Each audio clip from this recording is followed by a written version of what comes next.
Hello everyone, and welcome to another episode of Nina Williams In Depth. I'm your host, A Friendly Tree, and first off, I'd like to thank you for coming here to check out my videos. Today I want to talk about a move called Spiral Explosion, and this is a move that's commonly brought up in the community because people have a lot of questions about it, so I hope I can answer a few of those today. Before we start, now I've already got the settings as I want them, but I can't stress enough, please make sure that you check your settings before you lab, before you test anything, because it can remove a lot of error, it can alleviate a lot of frustration when you're actually playing if you find that you've labbed something incorrectly and it turns out whatever tech you found out isn't actually as solid as possible. Isn't as solid as you thought. Anyway, Spiral Explosion, why is it called this? People just call the move sidestep 1+2 to be honest. But it's called Spiral Explosion in the move list, and of course the input is sidestep 1+2. So, as you sidestep, you press 1+2. You've got a lot of time to do this, so you can do it instantly, or you can do it really delayed. And to be honest, the reason why they call it Spiral Explosion is probably because when you hit them, they spiral away in an explosive manner. We can see it does 22 damage, and on normal hit it knocks away in that spirally explosive manner, whoops, and on counter hit, same thing. No change except for the damage. Startup is 19 frames, which if we include the animation of the sidestep, which is another 9 frames, means it's 28 frames startup. But that's including the animation of the sidestep. So 19 frames from the animation start, but 28 frames is the fastest you get it to come out in neutral. You can of course also perform it out of sidestep cancel moves, but you will find that it can be interrupted, of course.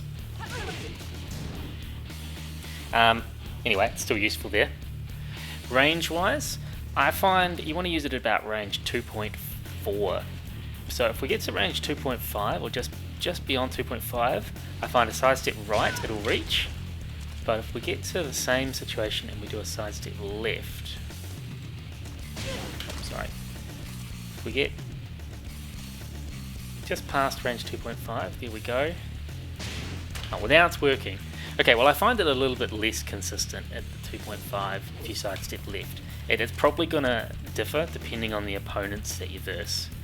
So the character hurt box is what I mean.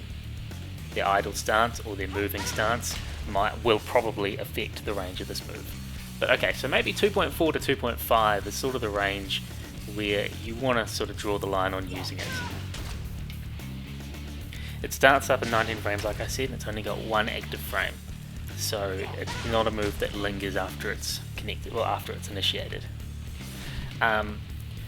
Linearity, tracking. If we do something like that, you're going to see here, if I sidestep left, it's very easy to make it with. If you sidestep right and you time it right, it's kind of hard, but you can sidewalk. Oh, you can sidewalk right, but it's a bit difficult. Yeah. So sidestep left works, or sidewalk left. But if you get the timing wrong on the sidestep, you're not gonna step it. And part of that's just because of how slow the move is. Oh. So sidewalk left is probably the most effective way to avoid it. Or you could sidewalk right too, but like I said, you've got to be a bit more cautious with that one. And yeah, you can get a huge punish on it. 83 damage, yikes. Okay, so its tracking's not very good, but the reason people might use it, you see it is, well, you can see it the other way around there, you can see I'm plus 11 if I block it. There, I'm minus 11 if they block it, okay? And the reason why this is valuable is because of the pushback. So, minus 11, a 10 frame doesn't reach at all. My 11 frame doesn't reach at all. Even if I neutral guard. Maybe near the wall it can sometimes, but many characters struggle to punish this. I think the only characters with a consistent punish, or the ones with consistent punishes that come to mind, are Gigas and Jack. So they're the two characters you could use it a bit more sparingly against. You can also input this move after a standing 4 or a standing 3.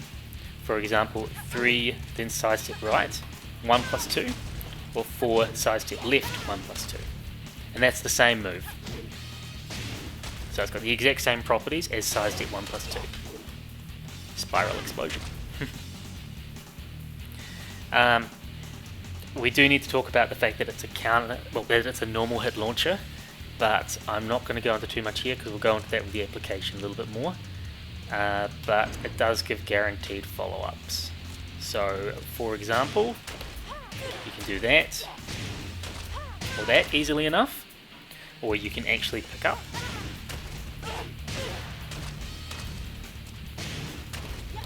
A bit harder that side. It works, I swear. Oh, come on. It's definitely harder sidestep left, but it does work. You gotta be very on point though. And I'm not very on point today. There we go. But so it can be a normal hit launcher. You can also use that. And that's just to prove to people it doesn't matter which side you do it on, it works both sidestep left and sidestep right. You can also run up and do things like, oh my god, I can't even do that.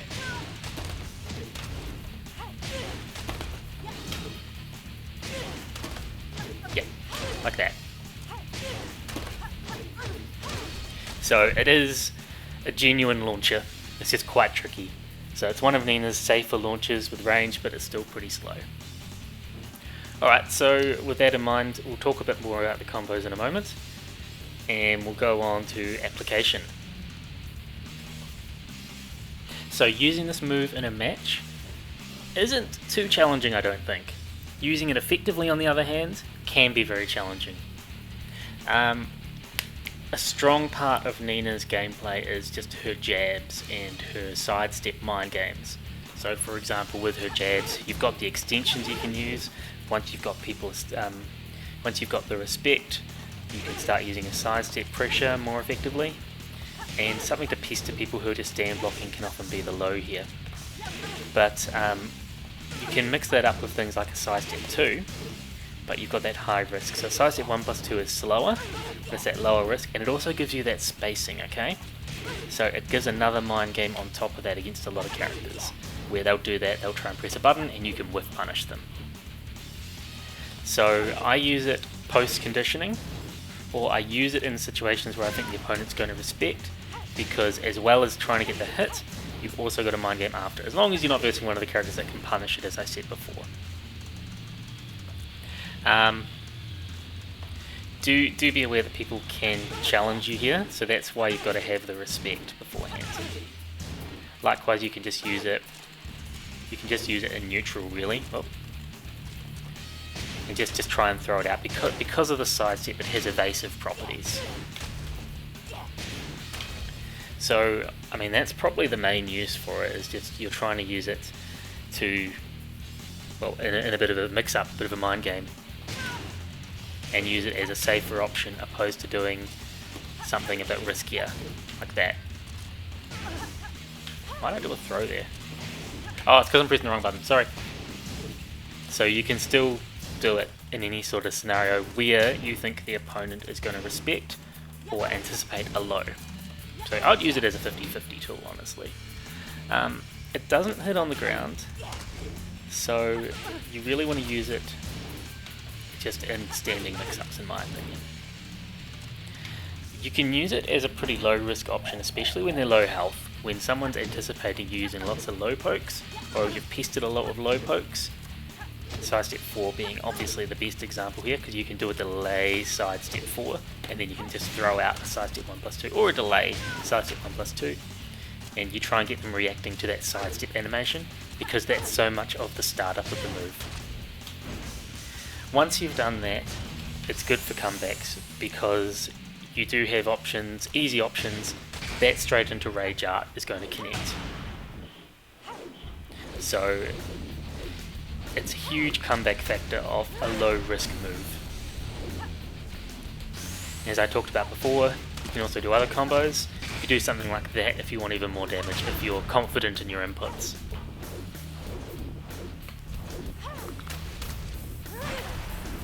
For 5 more damage, oh yeah. And then if you're even more confident, if you're even less confident but more confident,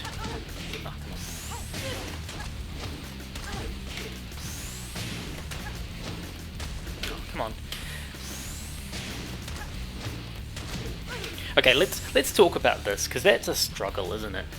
So with the down 3, 4, 3, okay, let's go through each common follow-up. So you do this, you can run up, you can confirm, and you can get that quite easily. A run up, quarter circle, forward 2. Or you can get a forward 1+2, you do a bit of a deep dash to get it to reach.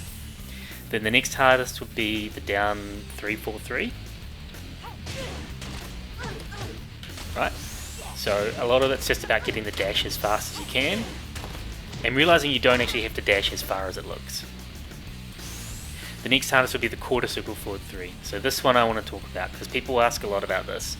So to get the quarter circle forward 3 follow-up, you've got to remember that quarter circle forward 3 has 9 active frames. The later it hits, the more likely you're going to be able to get the next action to reach, okay? So what you want to do is you want to get it to come out as quickly as possible. It'll probably be more consistent this way. Yeah. So sidestep left and you'll have more consistency, but sidestep right does work. You want to do it instantly, okay? So you don't want to see any of that dash. You want it to come out on the first possible frame.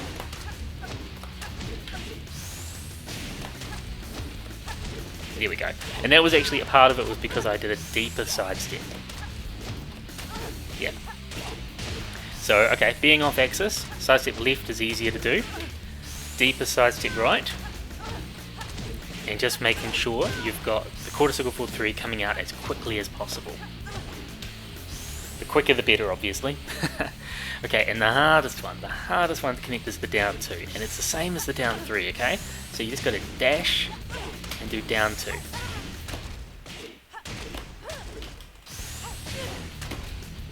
So once again, you've got to dash as quickly as possible. You'll see I've got the attack recovery on, so you can see Nina going from blue. And you just got to get the timing. God, I'm bad at it today.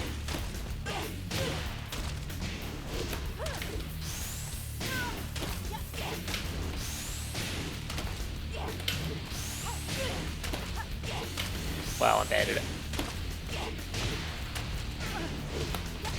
Yeah. So it's essentially just about doing the dash as quickly as possible. So I'd honestly just practice doing that.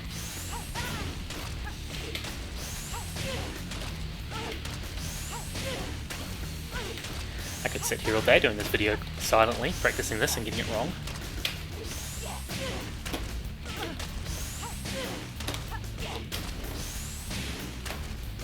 Yeah.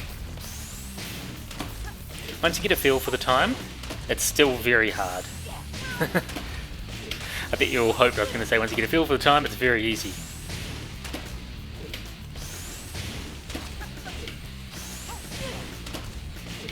But no, it's still a very tricky thing. It's probably one of the hardest things you've got to do with Nina. And that's why a lot of people in matches, myself included, just opt for doing something like that. Because you still get good Oki off that. You get the normal face down feed away, quarter circle forward 2 Oki off it. So that's combo application there. And I hope that's giving you all a bit of an understanding on how to perform those. Unfortunately, it does come down to practice. We've got one more thing we want to talk about, and as always, it's wall Oki.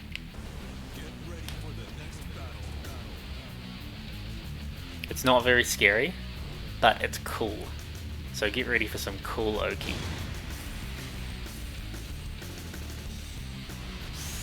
So what we're going to do, we'll turn off rage.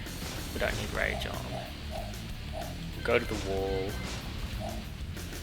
And we're going to set the opponent to tick left. So if they tick left, I need to 4. So if I go like this, with the 4, go like that. No, I got it wrong. Okay. Do the 3.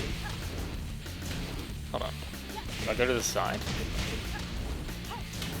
I can't remember, guys. Maybe it's only the tick right. This way you do the 3. 3 down. Yeah, there we go, there we go. Used to down forward 3, 2, 3 down, 1+2.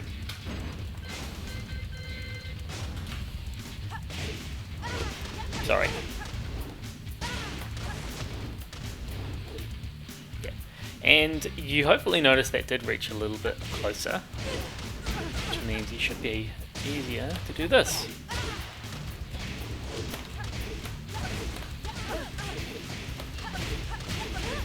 $127 damage. I mean, imagine if I did it like... Hold on, actually let's go player rage.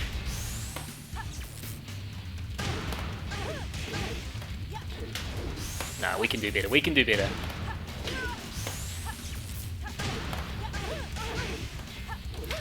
Ah, fine, we'll do an easier one.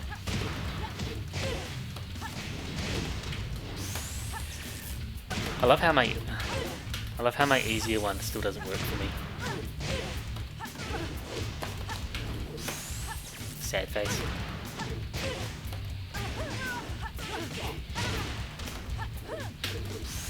I reckon we can get the near death combo with one reset by doing this.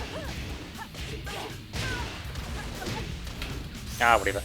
Okay, if we just go bing, bing, bing, bing, bing, bing, bing. No. Now I'm having too much fun. I better stop.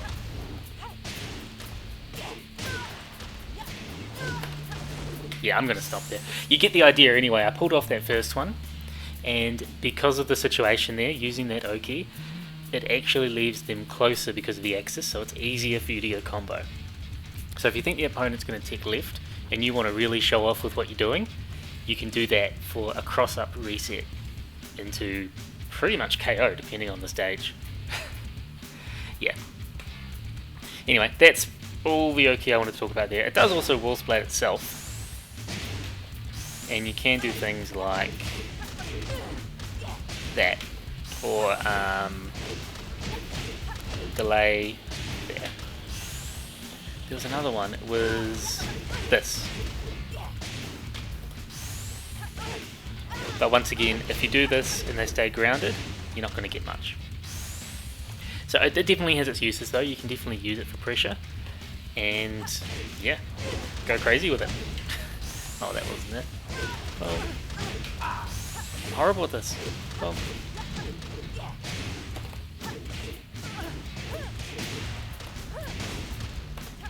Yeah. Anyway, I think I'm going too far here. I think I've gone through everything I need to. So let's go on to the summary. Okay, to summarize things, Nina's Spiral Explosion, or Sidestep 1+2, is a 19 frame mid normal hit launcher with no different properties on counter hit. It does 22 damage on normal hit, and like I said, same properties on normal hit and counter hit. It's 19 frames, but it's locked behind a sidestep, meaning in neutral you won't be able to get it out in 19 frames, you get it out in 28 frames at the fastest. But the first 9 frames of that, of course, are the sidestep animation, and that allows you to mix it up with other sidestep moves or other moves out of sidestep. This also means that you can use it in things like her sidestep cancels as a mind game once the opponent is respecting. Remember that it can still be interrupted there. It's most easily stepped to the left, meaning it's more effective or harder to step to sidestep right, which is Nina's weak side, but you can sidewalk it both directions, although it's a little bit more difficult to sidewalk it on the right, sidewalk right it. I'd recommend doing it at around range 2.4 to 2.5, because any further and it's more likely to whiff, and I think that depends on characters. Because of it being -10 on block, it can be punished by some, but the pushback makes it very difficult, and it means that you can use it as a spacing tool to bait people to do moves that will whiff, that you can then whiff punish. It can be used to start combos, of course, and we talked about the different ways, different guaranteed follow-ups and what to practice and how to perform them, such as the quarter circle forward 3 needing to connect as late into the active frames as possible. It can also be used for Oki, in particular at the wall, like the cross-up setup. And in that situation, of course, the opponent's knocked back differently, making it easier to connect follow-ups. Okay, so that's Nina's Spiral Explosion. A lot of people ask about this because it is one of the trickiest things to use, or more the pickups from it are very tricky to use, but it's a great move, albeit a bit slow. I hope you liked this video, everyone. Please comment below, let me know how you use her Sidestep 1+2, her Spiral Explosion. It's a cool move, and I love the knockaway animation.